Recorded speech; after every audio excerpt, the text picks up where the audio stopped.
Avoir une page FAQ sur sa boutique, c'est quelque chose d'essentiel dans le dropshipping. Dans cette vidéo, nous allons voir toutes les meilleures techniques et la structure de la page FAQ. C'est parti.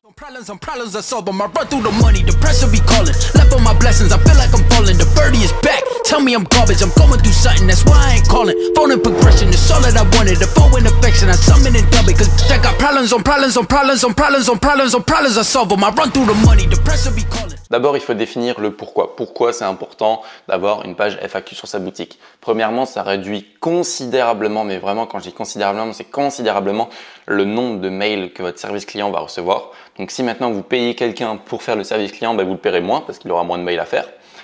Également, il y a beaucoup plus de confiance. Voilà, le client vous donne, vous apporte plus de confiance que la normale. Et en fait, ça fait plus professionnel. Donc, vous aurez plus de crédibilité au niveau de votre marque que vous revendiquez être notamment. Ensuite, comment faire une page FAQ? Il y a deux solutions. Soit vous faites une page FAQ, enfin vous créez une page sur Shopify et vous mettez des titres et des paragraphes. Soit vous installez l'application Help Center qui est totalement correct, vraiment bien. Après, est-ce que c'est nécessaire dès le début de sa boutique? Je ne pense pas. Mais voilà, si jamais ça vous intéresse, je mettrai le lien dans la description et puis comme ça vous pourrez aller la voir tout simplement sans problème. Au niveau de la structure de la page FAQ, rien de plus simple. Vous mettez du coup, si vous utilisez la technique de faire une page FAQ normale, donc une page normale sur Shopify avec du texte, vous mettez la question en gras en titre et vous mettez la réponse en paragraphe, en petit, en paragraphe normal.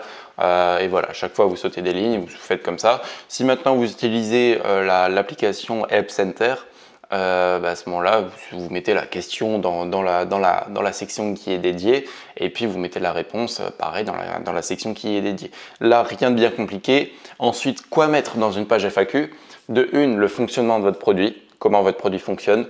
De deux, les caractéristiques de votre produit, donc vraiment les caractéristiques techniques qu'il ne faut pas mettre dans une description.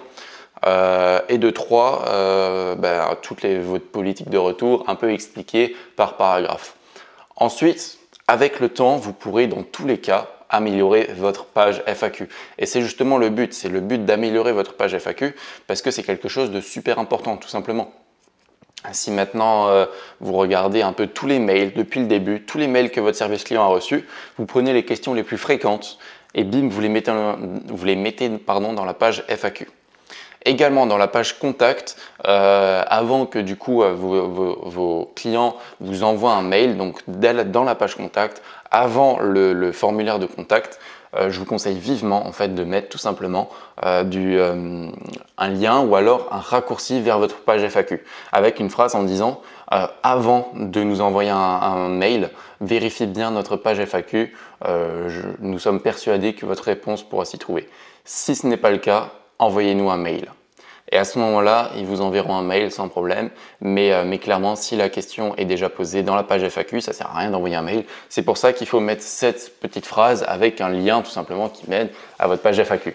Là, rien de plus simple, vous allez dans la page contact. Normalement, il n'y a aucun contenu dans la partie texte de la page contact, mais vous rajoutez juste une phrase et elle s'affichera du coup automatiquement sur votre page contact. Je crois qu'elle s'affiche par défaut au-dessus du formulaire de contact, mais ça je suis pas sûr, au pire ça s'affiche en dessous, c'est pas grave, voilà, tout simplement. On arrive maintenant à la fin de cette vidéo. Si vous êtes toujours là à ce moment-là de la vidéo, c'est que vous êtes intéressé par le dropshipping. Pour ça, j'ai une bonne nouvelle pour vous. Avec Théo, on a concocté une formation totalement offerte de plus de 2h30 dans laquelle on veut délivrer vraiment un maximum de valeur. Donc si jamais vous êtes intéressé, ça se passe dans le premier lien de la description. Vous mettez votre mail et vous recevez instantanément la première vidéo de cette formation gratuite. Sachant que voilà, on a filmé notre écran, on vous montre réellement comment créer une boutique de A à Z.